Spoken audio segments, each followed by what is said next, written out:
जिस गांधी को मारने के लिए ब्रिटेन का प्रधानमंत्री ये लिख सकता, ऑफिशियल लेटर है, और उसको आज की भारत की जनसंख्या गाली देती है कि गांधी ने किया क्या था। अरे तुम्हारी औकात अपने गांव के मुखिया से लड़ने की नहीं है, और तुम उस गांधी को गाली देते हो जो गुलामी में रहकर ब्रिटेन के प्रधानमंत्री से लड़ गए। मोबाइल भी देख रहे हैं ना, तो गाना वाना मत देखिए, हाई नचनियन का शॉर्ट्स मत देखिए।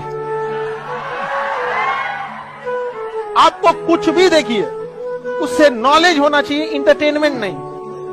आपको तो कुछ भी नहीं समझ में आ रहा है, ये देखिए कि मैन्युफैक्चरिंग कैसे होता है किसी चीज का, गाड़ी मैन्युफैक्चरिंग कैसे होती है, जहाज मैन्युफैक्चरिंग कैसे। अगर आपको मोबाइल देखना ही है ना इंटरटेनमेंट के पर्पज से मत। समाज का काम है आपको बर्बाद करना और भटकाना, ये समाज का धर्म है। उस समाज में अगर कोई आपको बनाने वाला मिल जाए माँ बाप के अतिरिक्त, तो आप बहुत भाग्यशाली हैं। इस दुनिया में अगर आपका कोई शुभचिंतक है तो वो है माँ बाप। अगर गड़बड़ हो रहा है, याद रखिए कोई ना कोई थर्ड पार्टी एंट्री मार देगा। समझ में आ रहा है कि नहीं आ रहा है? कोई चीज तब तक देखो भैया, चाय तब तक फीका नहीं लगेगा जब तक रसगुल्ला नहीं खाओ। कर लो सारी मस्ती बेटा।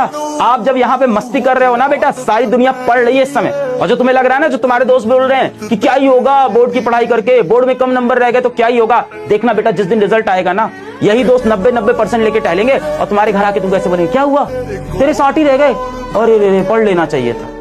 यही दोस्त बेटा बेइज्जती करके जाएंगे। पढ़ लीजिए बेटा, अभी टाइम है। जब तक स्पार्क ना हो आप कुछ बड़ा नहीं कर सकते, और स्पार्क हर व्यक्ति के जीवन में अलग अलग टाइम पे आता है।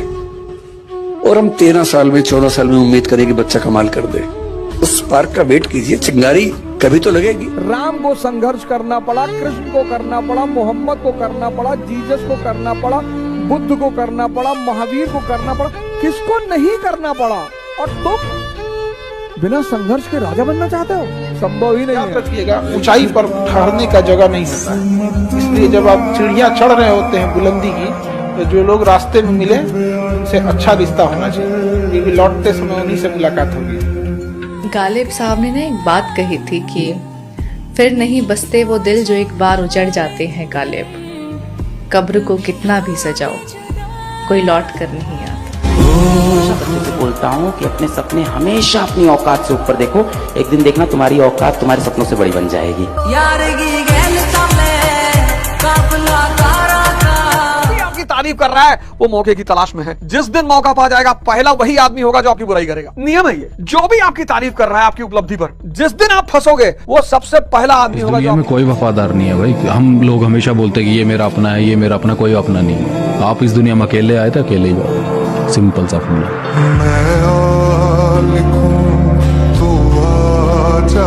भगवान से भी हाथ जोड़ के यही दुआ मांगते हैं कि जितने लोग हैं देश के, सबको एक दिन अपनी कहानी सुनानी पड़े, क्योंकि यह देश वीरों की धरती है, वीरांगनाओं की धरती है। यहाँ पर हर बच्चा यहाँ का फौलाद है। अपने अगर सपनों के लिए नहीं भागोगे तो कल जरूरतों के लिए भागना पड़ेगा, और जिंदगी जरूरतों वाली अच्छी नहीं लगती, सपनों वाली जीने में मजा आता है। अपने आप को बचा के रखना है तो थोड़ी सी इज्जत दे दो किसी को, और थोड़ी सी इज्जत से बात कर लो, अपने घर में रहो, अपने से मतलब रखो, यही दुनिया है। बाकी दुनिया में कोई आपका साथ देने वाला नहीं है, सब पैसों के यार हैं। आपके माँ बाप के अलावा कोई आपका सगा नहीं है। घर में रहोगे इज्जत में रहोगे, घर के बाहर जाओगे सब इज्जत उतारने को तैयार बैठे हो, इतना सही। 25 साल तक माँ बाप दुश्मन नजर आते हैं, लगता है इनसे बड़ा दुश्मन इस ब्रह्मांड में कोई है ही नहीं। 55 साल पे सबसे ज्यादा याद माँ बाप की आती है। जीवन में कहीं पे भी बाबू आत्मसम्मान से बढ़कर यदि स्वर्ग भी दिया जाए ना तो ठुकरा दीजिएगा।